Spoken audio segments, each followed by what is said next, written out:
All right, guys. So this is part of the Breaking Limits podcast. Welcome, everyone. And today, well, as you know, your host and co-host, I'm Dr. Vivian Pierre, Emily Woods, and today we have Tatum Allhiser. Am I close? Allhiser. Allhiser. Allhiser. That was good. Isn't that what I said? No, you said Allhiser. That was so close. Play back. Let's see it. As you guys know, this is where we have real conversations and we dig and dive into the things that our fellow warrior parents are dealing with and coming up with answers for everyone. So we are grateful to have you here. Thank you. Right? So tell us a little bit about yourself and in this space, because tonight, guys, we're talking about the IEP. Ooh, let me tell you, we've mentioned the IEP over the last couple of weeks with respect to the good, the bad, and the ugly parts What? of IEP. What? So the good, the bad, and the You ugly need to parts have of one, but IEP. I just know, something right? little. That's right. We're breaking down the IEP, what every parent needs to know. Okay, so I'm excited to have this conversation. I'm excited to turn around and, get you guys some answers. And I can't hear you. I'm on a call. If you need a snack, have a snack. Oh, I thought she was talking to me. Well, I need would a like snack. one. Actually, know, right? you know what? I Just need a giving snack. snacks to She didn't everybody. bring any. That's all right. Okay, so here we are. So Tatum, tell us a little bit about yourself. Okay. My name is Tatum Allhiser. I actually will be going into my 14th year as a resource specialist, whatever. It's changed. When I first started in education, I was a special ed teacher, and then they wanted to call us an ed specialist, and then now we're a resource specialist. So it has changed, but has your role changed? no, Okay. no, exact same job, same job. Right. And in 14 years, I have taught at a juvenile court school. Okay. Special education. I have taught in a public high school. My colleague and I have mild mod credential, and he was mod severe. And we did a dual classroom. So he had like the resource room, like the special day class, which was also changed names. And then I had more of like the pull-in class where they'd come in to work on goals and some accommodations and so forth. So I've done that. I've also taught virtually for public schools. And then I've even been a special ed teacher for schools that kids were meeting in the public school, but they were short special ed teachers. So I would work with the kids. They'd be pulled out by a para or a support personnel, and I would work with them. And then now I currently work with students who are all in a homeschool program. Okay. And so I get to work with them on Google Meets and still carrying on the IEPs and their specialized academic instruction and so forth.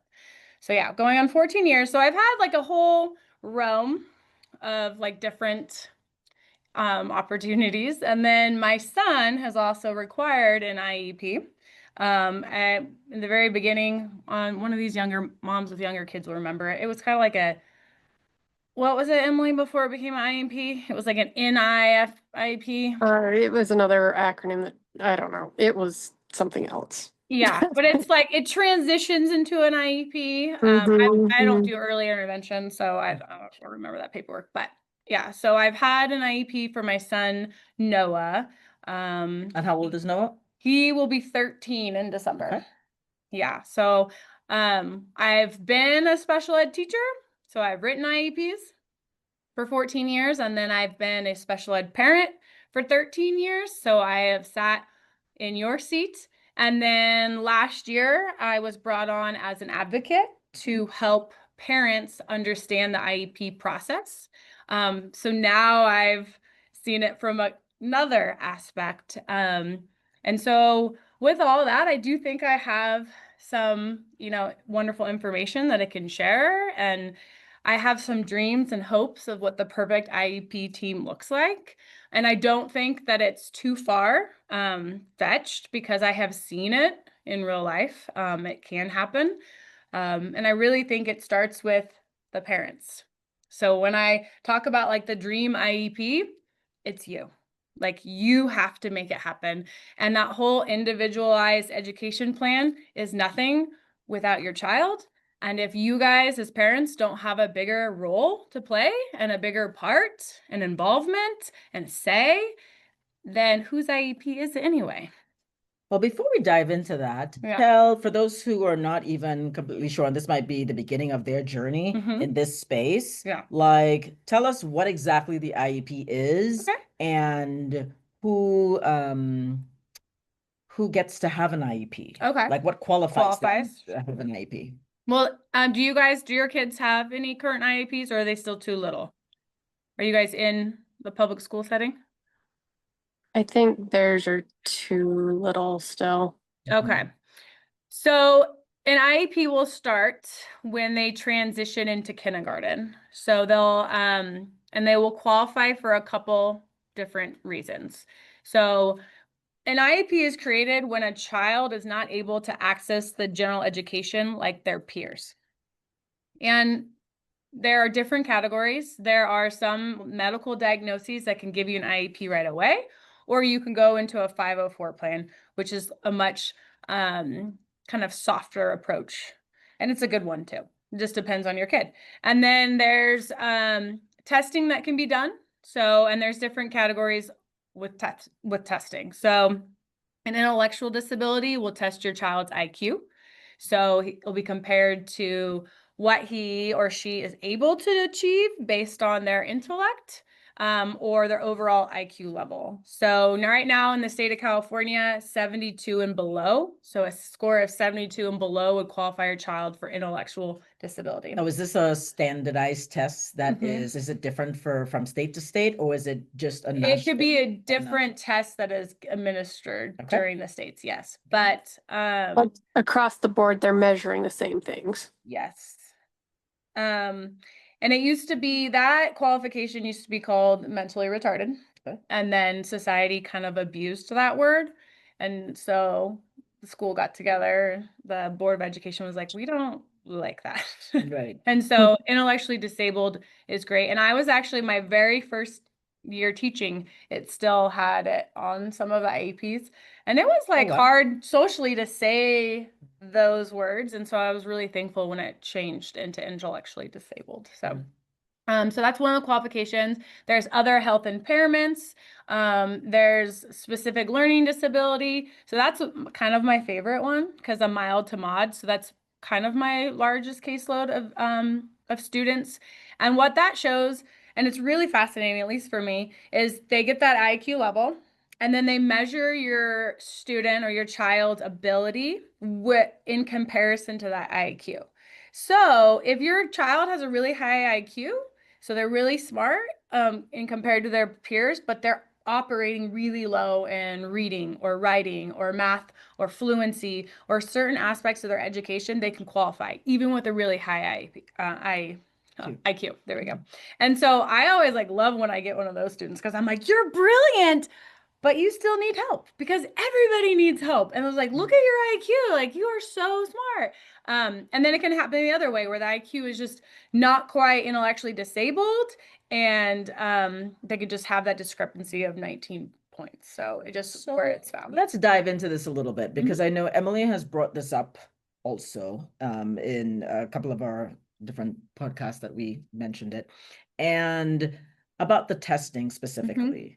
How are the kids tested? Is that a verbal test? Is that a written test? Is that what goes into that space, right? Because what came up is if you have a lot of these kids that are nonverbal or whatever, are you appropriately, and is the test really appropriately gauging For sure. what's happening? 100%. And I think if you have a good school psych that does do the assessment, because they're going to be the ones who determine the IQ. The school psych? The school psych will do Okay. it. Yeah. They're going to be the ones doing like the WISC or whatever they call it in your state. And that's going to be gathering the information. And then you'll have a resource specialist like myself do the academics. And then you'll have the DIS services like the OT, the PT, the speech and language, and they're going to do their own assessments. That school psych is then going to compile all of this data or data, I'm not sure with people, and put it together in this report and present it. And I have sat in many, including my own sons, where they're like, this test doesn't really work. And then it's where you as the parents and you as a team member, you get to ask questions to that examiner. Like, okay, so if this test isn't really designed for my child, how did you come to this number? And a lot of times they're really thorough. I have yet to meet a school psych that I didn't let go like, oh, you get it, because their job is really to qualify and to share the information that the team has gathered. And I will say, I've been in a couple meetings that have changed my perspective. Just recently, I was involved in an IEP meeting where the kid in my mind qualified, like without a shadow of a doubt. And the school psych presented that they had so many absence like record that they'd missed school that they didn't feel that they could say that this differential in points was solely based on performance ability or access to the curriculum because the child had been absent so much. And it was the first time I was like, it could happen. It truly could happen. And so we ended up not actually qualifying that student. And it was like I said, so there are ways to like look at it. Like that was a kid that qualified in numbers and in the test that was given qualified, but yet they put all of this other data and this research into it and or compiled all of this and said, but look, this is a whole child too. And so I think the same is with the test that is not designed for your child in particular. You can look at all of the other things that come in. Well, do they learn things at home? Are they able to follow directions orally? Or do they need captions to have an auditory process? So I think you're able to still have a test that's not designed for our children, which comes across a lot. And still get a good gauge of how they would access the general education. And so, Emily, when you did yours for Georgie, did you guys meet with a school psych? You guys did. Okay, so that is across the board, like the school psych and then the other individuals, right? So they're the ones, so just to recap, they're the ones who are directly like starting that process to say, yes, they're qualified. And then all the other people come in to do their evaluations at that space. Well, no, everyone's doing it all at the same time. So an Oh, assessment okay. plan goes out, an AP assessment plan goes out, and everyone in their specialized fields goes and assesses the kid, which is also something to think about. Like, here's your kid. If your kid has test anxiety or has a bad day or whatever, like there is room for error there. And they do have that in their report. He seemed off or she was really irritated, and they can bring that to the conversation. Okay. Yeah. Okay. So now, so they've gotten qualified, they've done the assessment plan, and how much input does the parent have in that space when we're doing the assessment plan? Or is that after the fact, after they've done this assessment, now they're bringing all that together and they're discussing the space? What's going on? Well, if they're really little, the parents are probably there. Right. Watching all the tests be conducted. Parents will also be given their own like BASC score testing where they'll rate their child. Never done it, sometimes does it, maybe, or all the time, Okay. So self-reporting. Yep. Okay. And then parents are also communicated on history and background, health, early development questions. So parents are really involved, especially in the qualifying process. So you've got those like intellectual disability, your other health impairment, your specific learning disabled, you've got emotionally disturbed. You have all these different categories, autism. I mean, the list keeps going. So LD, learning disabled, parents have a huge voice in that beginning. Okay. So they have to get all that data. Now that is, when you say parents have a huge voice in that space, that is ideal. Okay. So have you, Emily, although I don't know that you're the typical parent.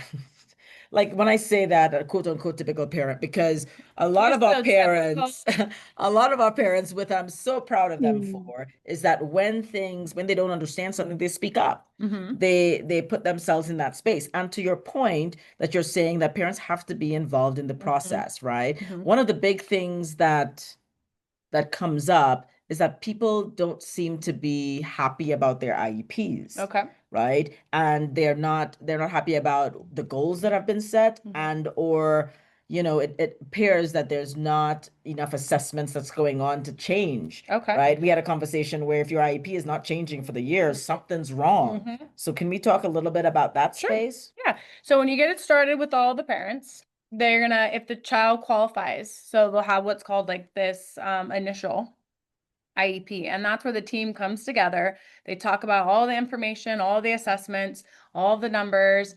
A really good team will have given it to you as the parent ahead of time. So you can read it, so you and your loved ones can read it. You can ask questions. You can process it a little bit, and then they can present it to you again at the meeting as a team. And that's really, I think, where the focus needs to stay. It is a team, an IEP team, and legally the parents are the ones who give consent for that IEP to actually go into place. So I don't want to be judgy or rude, but if a parent's not happy with their IEP for their child, well, shame on them. They signed it. They were a part of it, or they weren't a part of it, and now they're just complaining about it. So you have to have that active voice. And I think transparency for parents as well as for a school is where you build that team. So my dream IEP, this child comes, we've done all of the testing. We've come together, we've gotten the information here and there, and my dream IEP process would be before a goal is even written, I want to talk to that parent. Like, what do you want for your child? Right. Like, what would you think that school should look like? And honestly, a parent probably can't answer that unless they volunteered and come to the classroom. So parents, go to the classroom.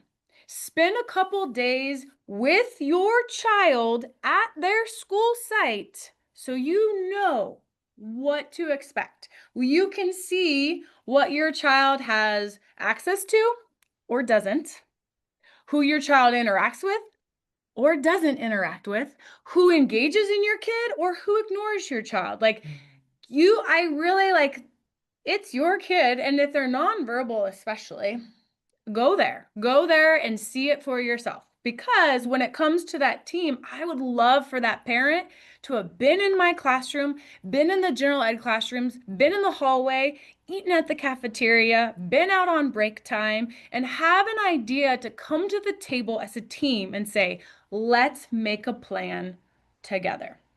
Because when I want to sit down and have goals, I want to be able to do a trial. And a trial is, I'm going to say, baseline, where is this kid at? Let's say we're doing reading fluency. Like, how well do they read? Like, what's their cadence and how quickly that they can read? And I can compare them to other students of the same age, right? Well, I'm going to give a cold read, and that's my baseline. So Viv, you've never read this before, and I'm going to give it to you. And I'm going to time you and see how well you can read this and at what time that you can read it at. Now I have a baseline, right? I'm going to score her. I'm going to look at it. I would love to show the parent that. I would love if the parent watched it, but if they can't because they have a job and they're not able, I will record it and I will send it in an email, Google Drive that bad boy. And now the parent sees baseline. Viv came in at 50% grade level. Like, that is a great goal for us to work on. I know you need help there. So what can I do? And that's how I'd start building my goals. Like, we're going to go from that data right now and full transparency to the parent. But it doesn't stop there. I'm reading with you at school. What's mom doing at home? Absolutely. What's dad doing at home? So guess what, mom and dad? I want your trials. Maybe my baseline came in at 50% of cold read. Go get a book from the library on Wednesday free nights. Get your own trial. Okay, you came in at 60%. Let's meet in the middle, 55% new goal. That's where we're going to write it at, our baseline. Why? I mean, your kid's going to read differently at your house. And yes, we're writing for education. I understand that 100%. But I want to know that what I'm seeing, you're seeing. What I'm doing, you're doing. Because if not, why are we writing these goals? Because we all know, if we've had kids in the school system, I worked with my kids after school. You work with your kids after school. Why are our IEP kids any different? Why are you helping one kid do a science project and making a volcano explode on your kitchen and not running trials with your other? So that's what I would say. Like the perfect IEP team is having that transparency go both ways from education to home and back. So I think that that's an important part.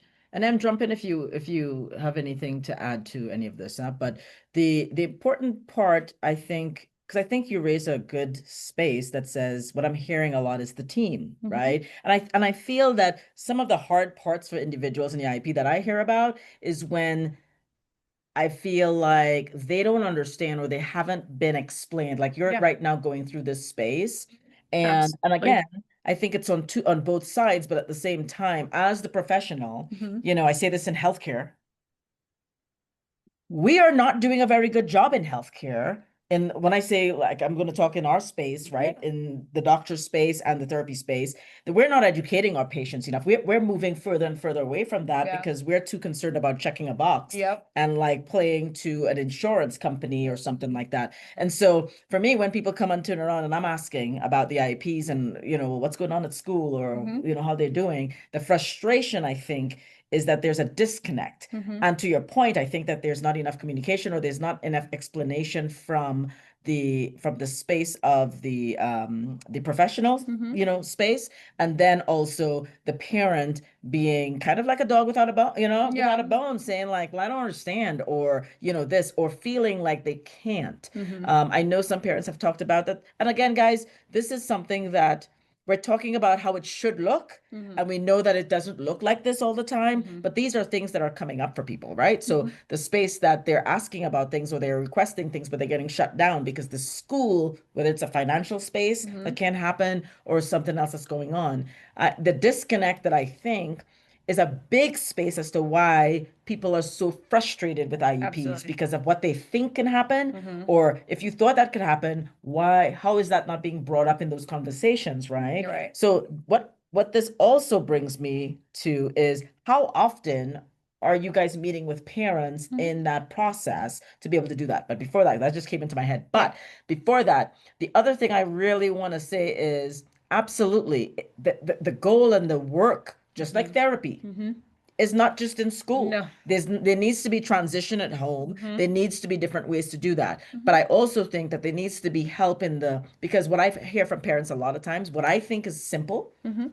and no, you know, like, yeah, you guys can do this when you do this, you know, they don't even think about that because they Mhm. see it as this big thing. Oh my God, how am I going to do this exercise and this is, well, you know, remember when you're changing your little baby, Mhm. like what you can do is do this while you're doing that. Yep. You know, when you're going to the bathroom or you're Mhm. doing this, just include this, you know. So I Absolutely. think that sometimes that space, there's also a disconnect in how to apply Mhm. some of the things that are not as clear cut Yeah, as maybe the absolutely. learning or the whatever the case is, you know what I Mhm. mean? So back to, just wanted to throw that out there, but Yeah. back to the space of how often Mhm. really should IEPs, is there a set space? Is that something that the each school would decide upon, or is there a set So, time like frame? legally, they only have to meet once a year and reassess every 3 years. And they have to send out progress notes based on the district's policy, whether it's quarterly or So wait, go back over that. semester. So legally, you said one time a year. 1 year.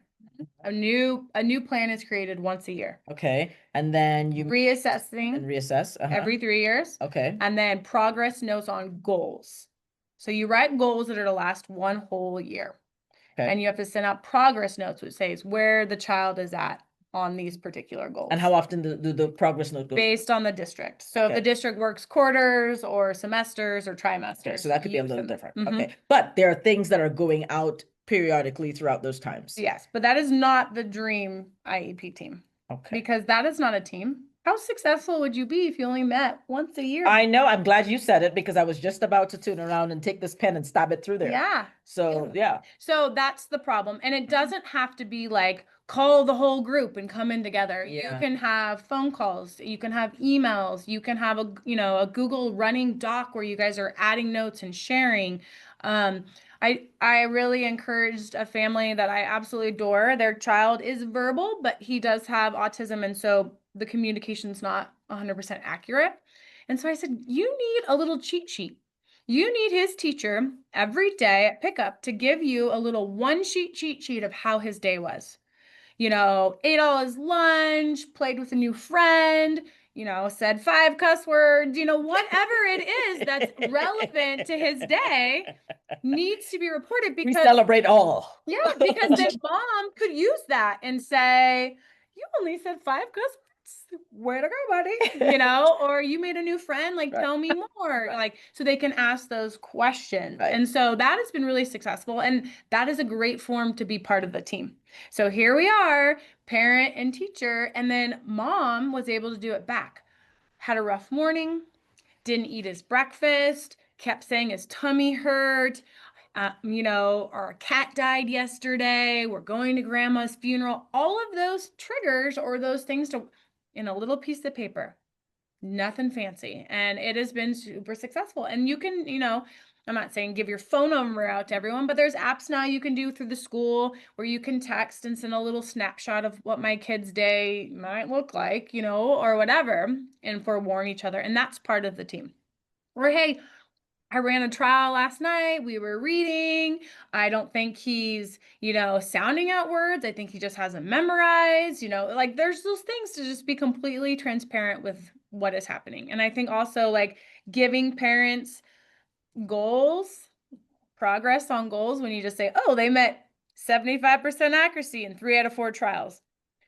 Prove it. Where is it? When did you run it? What did it look like? Because as a parent, I want that too. I want to know what is happening so I can also use the same language or I can witness those successes myself. So record it. Send it in the Google Drive, put it in an email and be like, Johnny and Susie did this today. Goal progress. It's going on my notes. And so I just think like That's a great idea. I think so. That's a great idea. I think as parents, yeah, good idea. So because I'm writing down things also that I want you guys to really hold on to, because if it's not happening, and if and we're saying, and I truly believe it starts with like the ownership is on, I think, the parents to continue to advocate for their kids if you're not getting what you need out of the situation. However, I also believe it is a responsibility of the professionals to try to help guide that space. And to me, that's where everything under the sun is happening between those two spaces, right? But when it's not happening, you also need to have in your tool belt something to take to them to turn around and say, listen, you know what we can do?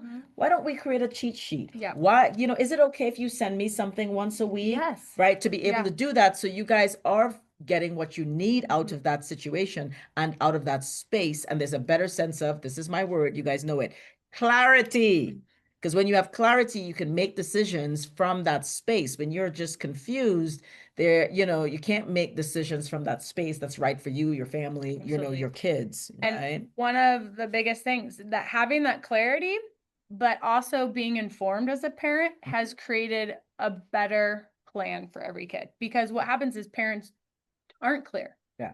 And then they don't like what's happening, or they don't feel comfortable, or they are just being told what the plan is and do feel like they don't have a say. And honestly, like the parents do. If your child, you guys heard that, you absolutely have a say Yeah. in where and how this goes. So if it's not going and there's something that you're not happy with, you really need to use your voice, right? We talked about, being in your space and understanding your role. Well, this is one of the roles. You guys get to turn around and be part of this process and be an active part of the process to really make this work. Emily, I see that your brain is turning. Are we are we good? I'm just comparing everything to my Your experiences. experience? Mm-hmm. Yeah. I mean, okay, so let's talk about a little bit of your experience. Let's bring that in a little bit, because I know you had a hard time originally with Georgie with respect to the IEP and that whole process that you have. So like, what was the most frustrating thing for you in that process? Her first one, I feel like I couldn't get them to communicate with me on anything. And it was all new to me. I'd never had anything to do with any of it. So me being me, I was like kind of in their face and like, hey, what's going on? I wanna know how this works. And it was just like, this is just how it works. This is just what we do. You just need to be here for this. And we came out of it with like one paragraph for her plan, which was bizarre to me because she's considered a severe diagnosis. So Mhm. how is it that this little girl who can't walk, can't talk, I mean, she has all the progress in the world to make, but you're giving me a paragraph of goals, and she's got 5 minutes of PT, 5 minutes of OT, and 5 minutes of speech a week? Yeah. So So not okay, but I would say the biggest issue there is that team wasn't a team. The school No. was in charge. No. right. And that LEA, that representative of the school, What's LEA? oh, look it up. Somebody Google it. I don't know. But their role, what's the role of the LEA? It's normally the person who is there representing the school site. Okay. Oh, Like the With- teacher of the class. no, For the- no. That's for- the general education. It's normally like the principal. Oh, My brain. no. Yeah. No, but I mean, also, It stands for Local Education Agency. The So they have LEA multiple I don't schools, know or they're that. just over that one school? that one school normally. Okay. So it can be a superintendent if it's Okay. a really That's what I heavy was just hitting thinking, one. kind of thing. It can be. But typically it's your principal or vice principal. Okay, who's setting the rules, Yeah, kind of well, in that knows standard? the budget, Oh, okay. knows the personnel, knows what can be allotted for your child. Like they know what the union has been fighting for. Like, oh, we don't have, we want smaller class sizes. And so they're there to be a team member, a true team member, and say, well, if we moved around this, or can we adjust this, or as long as we're following, we're making this, accessible. So that is like, the Yeah. LEA should have been like, wait, she doesn't walk her talk? And we're like giving her 5 minutes? That's not right. So then it was a number game. So then that's where I would say as a parent, why are you underserving my child? See, and at that point, I was so new to the entire process that it was Yeah. like, I had no idea what I could or couldn't do. So it was like I went in with the mindset that I'm just gonna kind of like just do this, and knowing that everyone is saying that we can make adjustments anytime I want, I'll do this, and then I will figure it out more, right? Mhm. But then it turned into I could not get them to have another meeting. Mm. I couldn't Oh. get them to even acknowledge that I was asking for another meeting. Mhm. Like they were literally ignoring me. And when we were in the initial meeting, I kind of got the feeling that they were almost treating me like I was like a know-it-all. Mm. The nurse that was there was like, I mean, she literally called me a liar, like to my face. And I was like, are you kidding me right now? She's like, how do you have all these numbers, like based on the syndrome statistics and whatnot? And I'm like, there are 243 cases in the world. You don't think that I've talked to the majority of them? Yeah.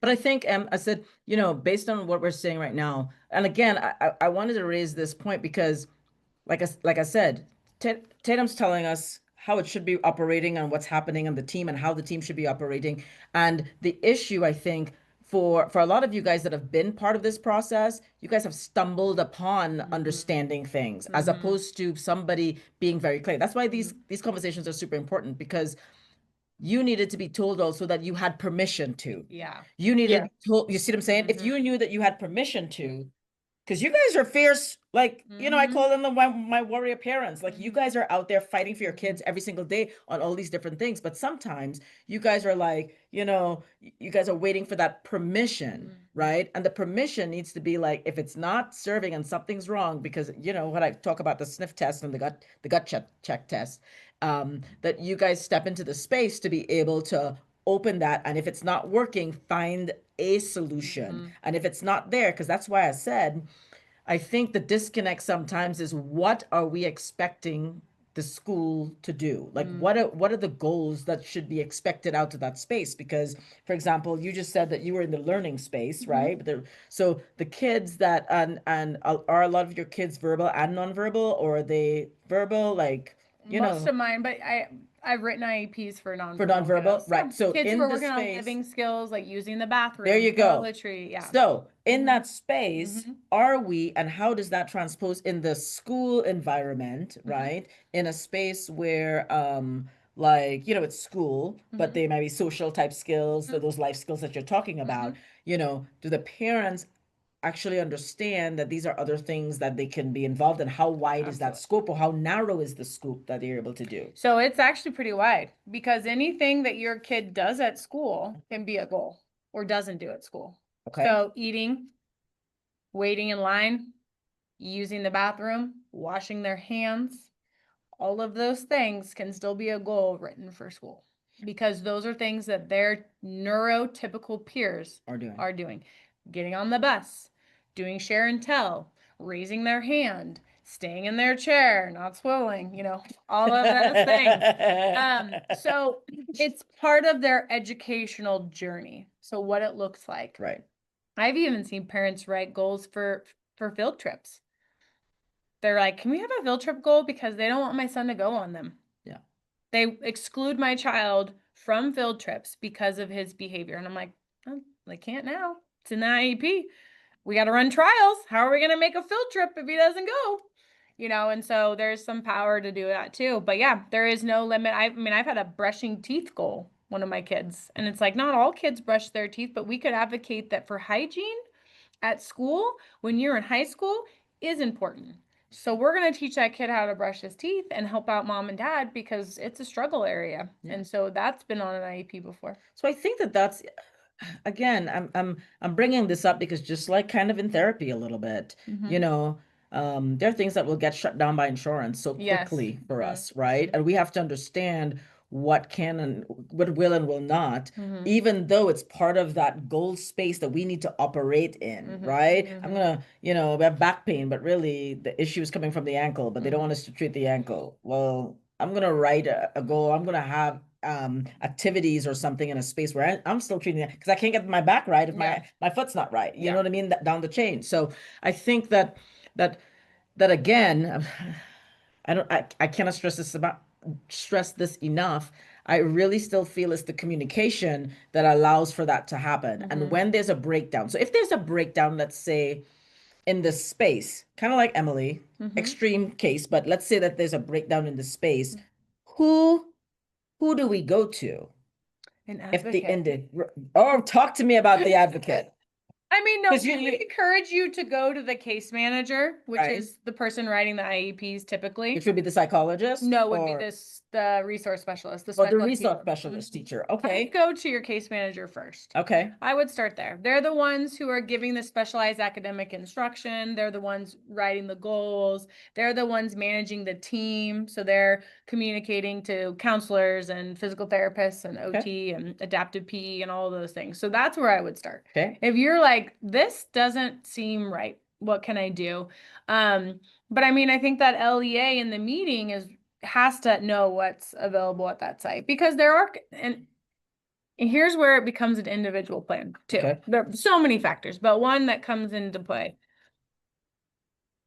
Sometimes too many services are not serving a child. So That's a great point. for Georgie, who does intensives and is, whatever, getting an hour at school time away from her peers to do PT, I don't know. I mean, I just don't know if that's beneficial, right? Taking her away from spending free hours, not restricted to a chair and not restricted to classroom environment, and then having, because that's what they do. They pull kids out of PE or the music class or the fun things, right? So now we're like losing that bonding, that peer opportunity for these goals. And so I'm going to say something that's probably people aren't gonna like, but Love it. School is too long.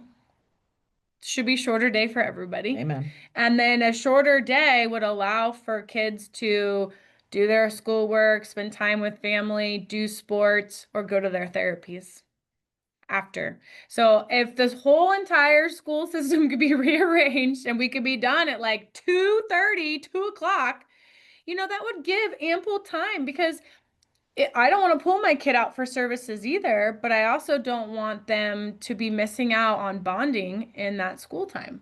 Like, oh, they miss out on the science experiment, or they miss out on, movement class, or whatever the case may be, to be pulled out to do these services. And so a really good LEA knows their site, knows their staff, knows the DIS people like OTPT, and can say, well, can they push in to music?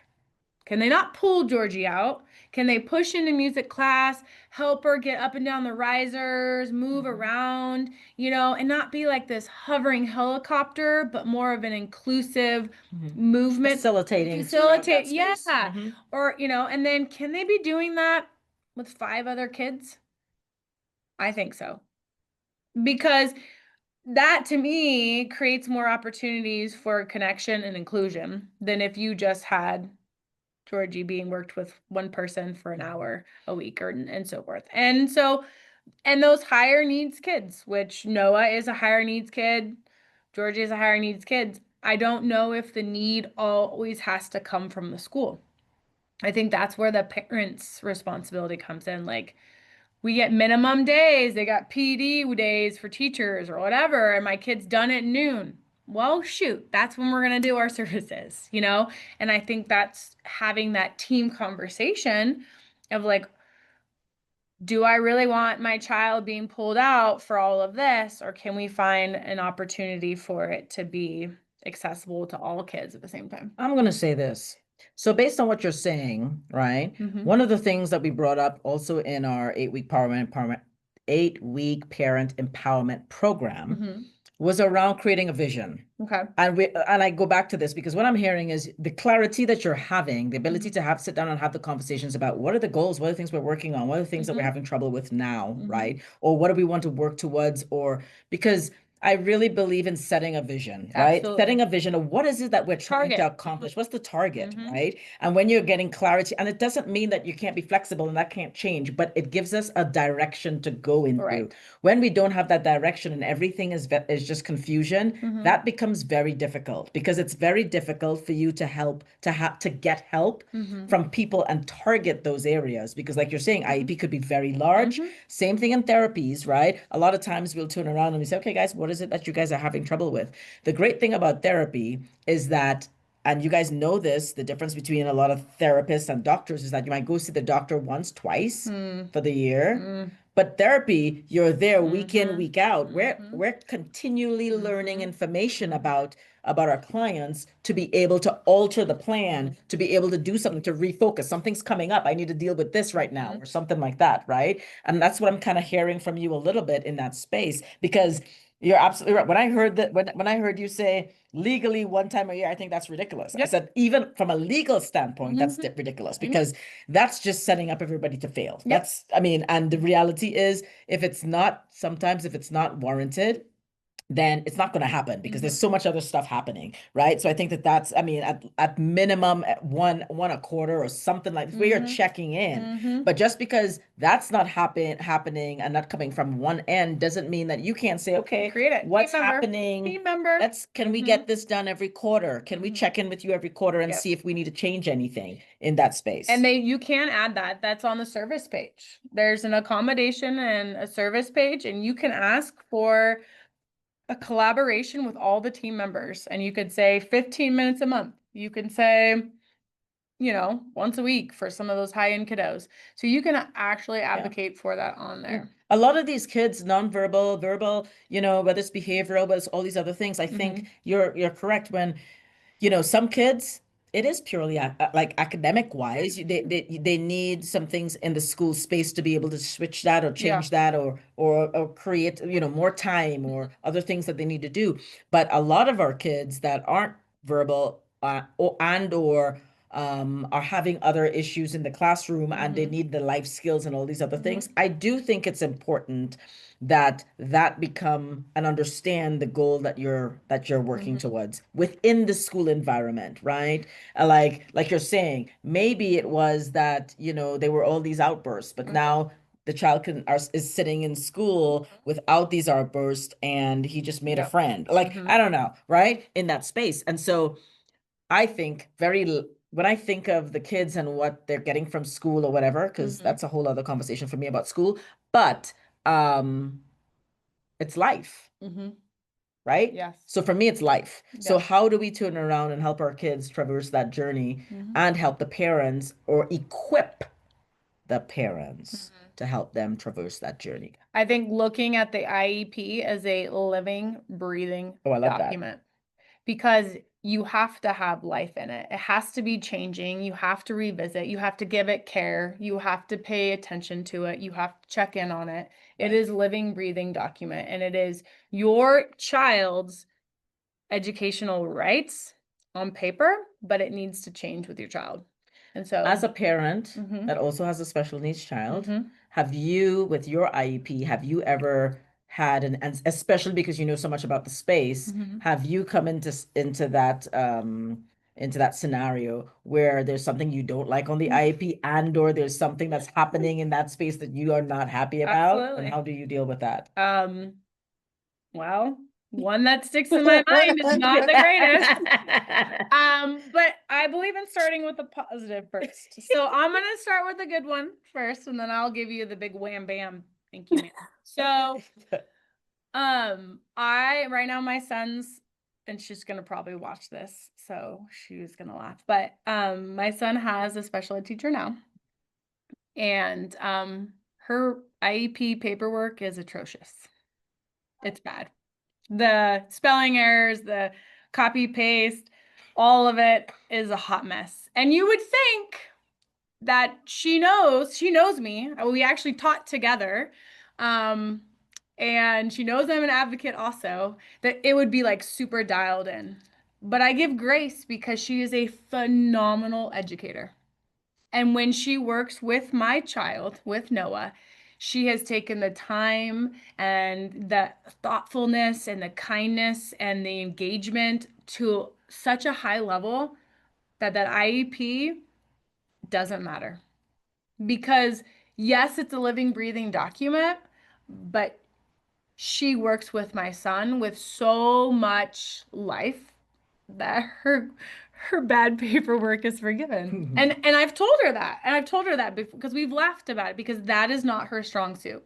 But she can tell you what my son likes. She can tell you how he did, what he created. And she's so ambitious and she sees all good things and bad things that he does.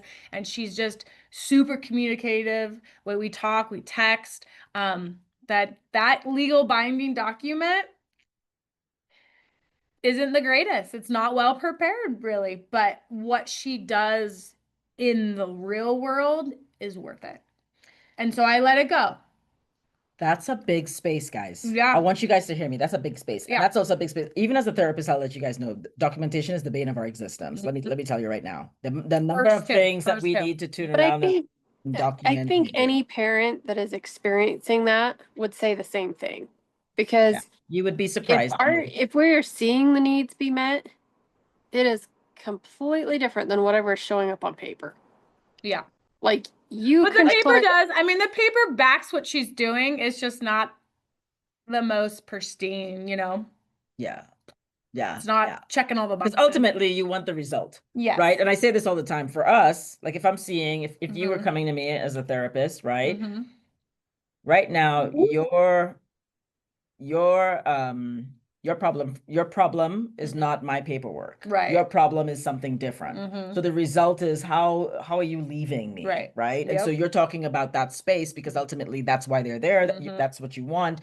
There is that other space that still needs to happen. And there are times when that might affect other things, but in the big scheme of things, that's not the biggest problem. No. You know what I mean? That's not the biggest problem if your kid is getting the services and getting and somebody who cares enough to do the work. Oh yeah. And the show up LEA and- representatives like, Yeah. oh, sorry for the misspelling, but like they're going to bat. They're Right. getting Noah the walker he needs, the Right. bicycle. So, but it could become a problem, Right. right? Some parents hold on to that paperwork like Mhm. check, check, check, check, check, check, check. And I think that's where we're not a team. Because I'm a team, because legally everything my son is getting is on paper. It's not the prettiest. Mhm.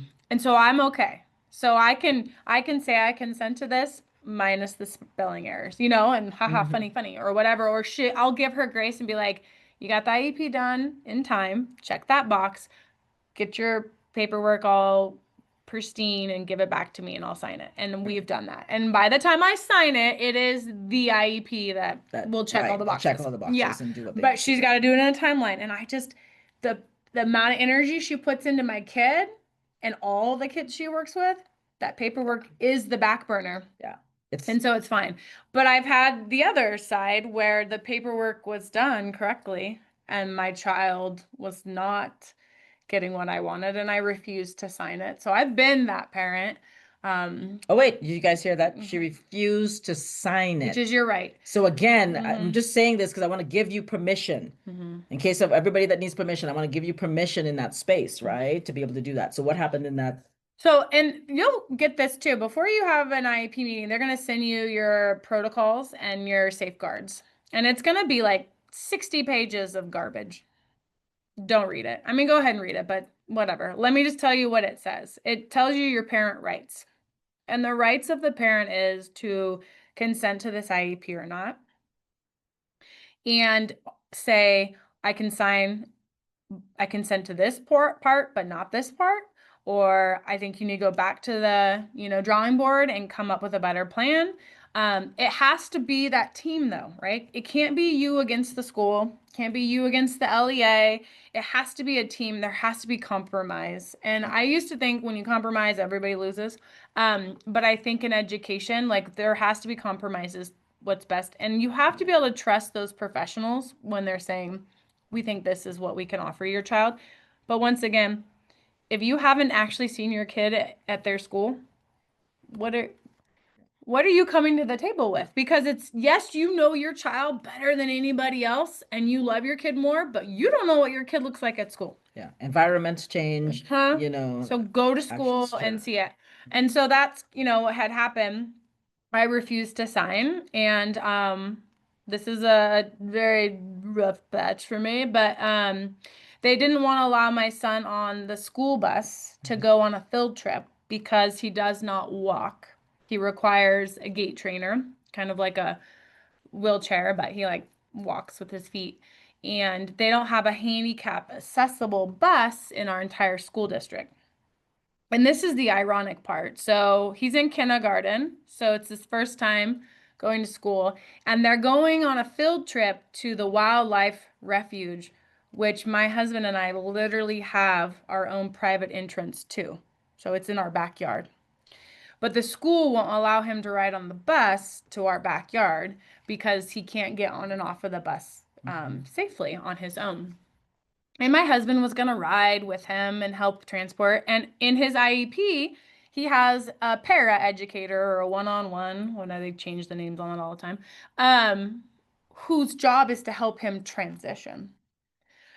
And so I was like, what? And I'm like, the IEP says he doesn't have transportation, which is true because we transport him. So the IEP paperwork didn't say anything about field trips. Well, their district offered a bus or a van. And I said, so you're segregating my child? He can't ride on the bus. He has to ride on this creepy white nasty van that smells with the lift, which he doesn't even use a lift. He just needs like a ramp.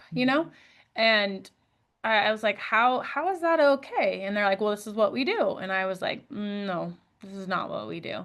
And the LEA, who was the superintendent of the school district, said, well, he can't ride on the bus because he's a liability. And I said, how so? And he's like, well, he can't get on and off the bus. And I said, well, then he's a liability in your classroom because he can't get in and out of it. He's a liability in your cafeteria, your library, anywhere on campus. So what I hear you say is my child is a liability. And he's like, your words, not mine. And so my husband and I pulled our kids out of the school, and then we started our own school. So that's what we did. So they never got any more ADA money for my children or 40 other kids for the next, however years we get to stay open. So so the struggle is real, Mhm. but I like the fact that that even as an educator, right? Even in the space, even Mhm. knowing the space, whatever the case is, but you knew and you spoke up and you're trying to, the advocacy that you're talking about for your child, even if the parents can't do it, if they can help get someone to also help advocate for them in those space. Oh, yeah. But the most important thing is understanding kind of, listen, like those goals, like for you, the importance of having your child be part of everybody else, that's a big space, right? And I say this all the time. I know it's not easy, Right. but if it's not working for you, Mhm. why are you there? Yep. Because things are going to continue to not work. We're not moving, we're not progressing, we're not like you're Yep. not getting the things that you need, then a change needs to happen because if nothing changes, nothing changes. Right. So I think that that's an important, thank you for sharing that because that was super important to understand that space and amazing. You're like, this is why I say warrior parents. You're like, we just started a new school. Like that's what we did. Bye. Wow. We were lucky too because I was dollar signs. I had a lawyer. I was gonna sue, and then in the meantime, I had applied for him to be at the charter school that he could go to and be homeschooled. And so I put both him and his older sister on the wait list. And like I said, I was with that lawyer, and she was like, "What? They don't have a handicap accessible bus? What?" And like I said, I wish we had been more of a team. I wish I would have had an advocate who would have been in there and been like, wait a second, like, why can't the dad? He's coming. Like, and I felt like in the corner. I felt like I just had to take that because I worked for them. I worked for them. And it was my baby boy, and I was still in the grieving process, which I still am. And at that time, I was still pretty hard in denial of his disability. Like I could see it visually, but I wasn't willing to accept it emotionally. And so when they attacked me, or I felt like they attacked his access, um, I was like, wait, what? You can't, wait, why? Like it was so like, ugh, and I couldn't, I'm going to avoid it. Right. I'm going to avoid it. I'm not going to advocate. I'm just going to walk away. And we were blessed to get in the homeschool charter. And then we started plotting and planning. And a couple of my friends were like, we don't like the public school system. We don't like the flexibility. We want our kids to be home. We want to, have God and prayer. We want to change all these things. And we literally opened a school, and that's where my other two children have gone to. And I've continued to homeschool Noah because when you start a school, there's a lot of hoops to go through, and Noah, he needs all of that time. And so it's been a blessing that I've been able to work from home and be his teacher and have a special ed teacher that I love. And then she's a complete rock star, and she's made a huge difference in his life. So Amazing. but yeah, that's amazing. So you can say no, and you can refuse to sign, and you can say, uh-oh, but I think like we weren't a team because it was too convoluted with me being an employee and still in denial. And I think as parents, you guys could probably share like that process of grief. It comes in sways and goes back and forth, and there's anger that comes out. Man, oh man, can someone, well, if we have time, I gotta tell you about Chick-fil-A story. And it'll just come out of nowhere. And like I just wanted to ignore the whole situation. And I don't recommend that. I think we had a unique situation, and we were able to provide something in our community that was lacking and get a better education for all of our kids. And and it's caused some hurdles in that small community. That superintendent has railroaded me and has done a couple things. And so you know, it comes at a price. Yeah. So when you're not Sure. happy and Sure. you do, you know, why are you there? Like Sure. there are risks involved. But I would have said, like, looking back, I wish I would have had an advocate there, because an advocate is really supposed to support the team. They're not to come in there and bash the school and attack the LEA, and just like, but they're there to support you as a parent and let you know your rights and negotiate them for you. Because as a parent, sometimes we're gonna hit those spots where we're angry and we're seeing it, or we're crying and we're upset, or we're in denial, and the advocate should really be there to still follow what you have discussed prior to the meeting and advocate it through all of those different. Where are they parts of it. finding an advocate? Just so that. I mean, advocates can come from a lot of nonprofit organizations. They should be available to you through, like, Far Northern should be able to contact you with one, or whatever your agencies, regional agencies that you guys utilize. The biggest one here is the Utah Parent Center. That would be, yeah. And honestly, and I know I'm being recorded, but honestly, even just having another parent come as your advocate I've had quite a will few do ask, "Can you wonders. just sit in?" I'm going, Yes, because they know your pain and their vision, and it's not actually their kid, so they're not going to go through that. They're one step removed. They're one step in the removed. process, so that Yes. they can, yeah. And Mhm. I will tell you, I've had an advocate. I've been an advocate, and I have been terrified of an advocate. Okay, so I've been like, what? These advocates are powerful. These advocates are powerful. And I'll tell you, my IEP paperwork was dialed. I was so nervous about this woman, but it also made me better at my job. Yeah. Knowing that there was going to be another team member, and that's what I saw the advocate as another team member that was just there for the parent, made me a better educator. It made me step to the plate better in all aspects of what I was presenting and just being to that child. Right. And then when I got into like a little pickle recently, I called that actual parent who had an advocate, and I was like, will you come and be my advocate? And she was like, I would love to, you know. And so I didn't end up needing to do her, because the LEA went back, looked at his numbers, and was like, ooh, let's be a team player. We can offer you this. So I didn't actually need to use her, but I went back like 6 years into my career to reach out to this parent who had brought this scary advocate one time. And it's just funny, like how you know, you build those relationships with people and being around other empowered Well, the parents. community. I like Mhm. keep saying this, right? That was the whole purpose of us even building our NeuroPedia Connect community, Mhm. right? Is to really bring people together to get clarity, to not have them feel like they're isolated, to be able to do that kind of stuff. Hey, who's that person? Oh, who's that person? Okay, yeah, can I get some help too? Because you don't have all the answers. And I see, you know, as a therapist, with all you guys asking me a lot of questions, what I saw is that you guys were it's constantly searching and not always having the tools or the skill to know where or what to do into this unknown space. But with a little bit of help and direction, you guys are like, oh, this is what I want to do. This is what I need to do. And I have permission now to do some of the things that you're not even sure that you did, right? Or you could, or you doubted yourself, or, you know, and all it did is that it affected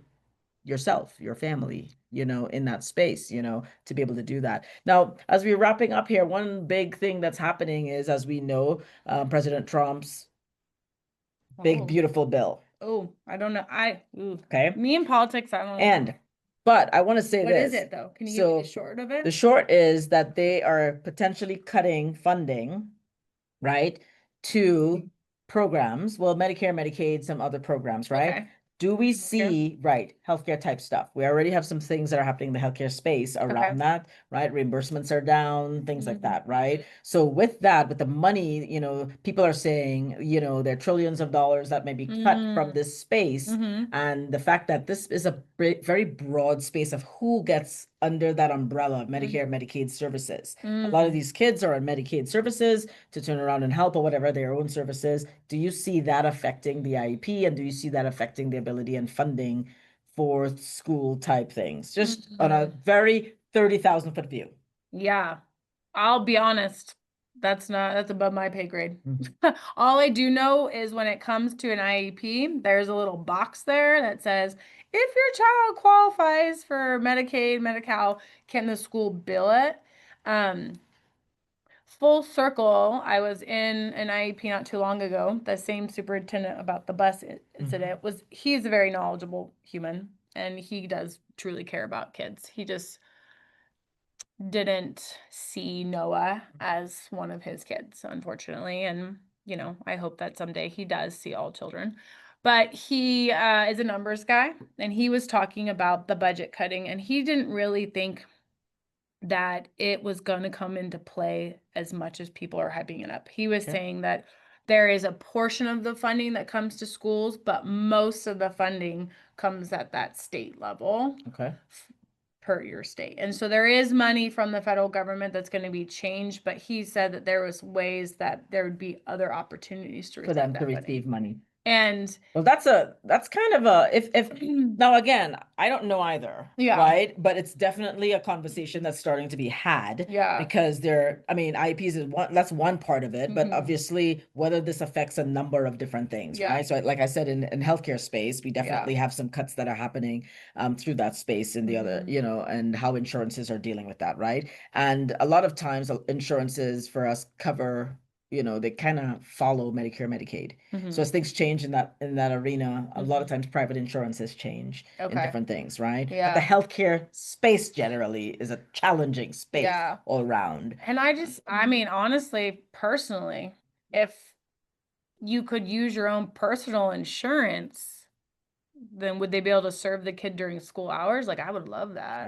I don't know. Well, we don't know where that's going to go, but you raised an important point to say that the monies that are coming in potentially are coming in from other places. It would behoove, especially if it's at the state level, it may behoove, and it may be different from state to state how this affects you, because depending on how they access funds, where they access funds from, and where they're able to access based on whatever their budget is, even if there is some federal cut funding type stuff, that there can still, create other avenues. And I don't know whether, if that's being cut, whether other avenues are being opened. I have no idea on that, I'm not sure, but that would be interesting something to that look into. potentially, it's something that we're tracking, we're looking at, whatever the case, because a lot of people are concerned about that and what that means, because a lot of people are on Medicaid, Medi-Cal, all these different things. And if there's a cut there and more financial type stuff is landing in your lap, then it is something for them.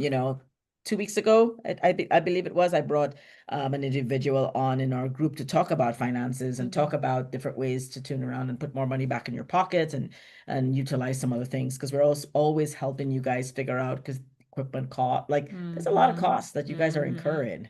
You're like, yes, I do. Hotels for intensive. Let's just not get her started right all now. of We're a those little in it things, you know what I mean? still. So the ability to turn around and either be able to save more money, put more money back in your pockets that are already there, or access to more funds is huge. So that's something we have in about, I think it's maybe 2 weeks, right? Just to wrap up our 8-week power empowerment program. We're going to have him come and talk about long-term care options. How do we fund and how do we deal with money for long-term care options? Because again, it's always at the back of you guys' mind, right? Yeah. How do who takes care of them? Exactly, right? Oh, yeah. But even if you're here, how are we going to sustain these costs? And who knows what the world is going to be and what the markets are going to be and all this other stuff, right? Or where you guys are going to be in your lives. So all those things. So we're trying to create some conversation, find some answers, and all this other stuff. So is there any other question that you have, Emily, that's burning, or anything that you think? I have Tatum on speed dial, so. Okay. I feel like we covered a lot. No, you've given us a lot of information and a lot of breakdown about a lot of these different things. So I think that that's super important. And I love the fact that you were able to speak from a parent space, from an educator space, right? And speak in this like, again, the good things about it and the responsibilities of all parties involved, right? Because like you said, at the end of the day, the ability for everybody to understand their roles, but also own their roles. Absolutely. Right? And the fact that more than anything else, for this to work, we've got to be a team. There's got to create a team. And it doesn't mean that, you know, hurdles aren't going to arise. Right. But the team figures out how to get past those hurdles. And if that can happen, then we come up with results. If those things don't happen and there's a breakdown of team, that's when those, you know, difficulties really do arise, right? So thank you for joining us today. I appreciate you. This is just the first of many, because I'm sure we're going to have many more questions about tons of stuff.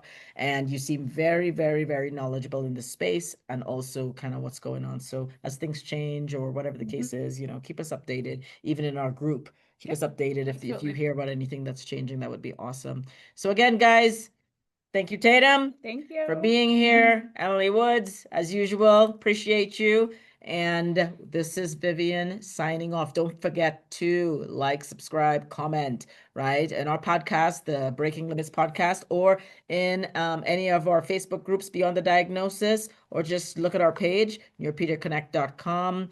And you guys could, you know, please let us know what's going on with you if you guys have questions.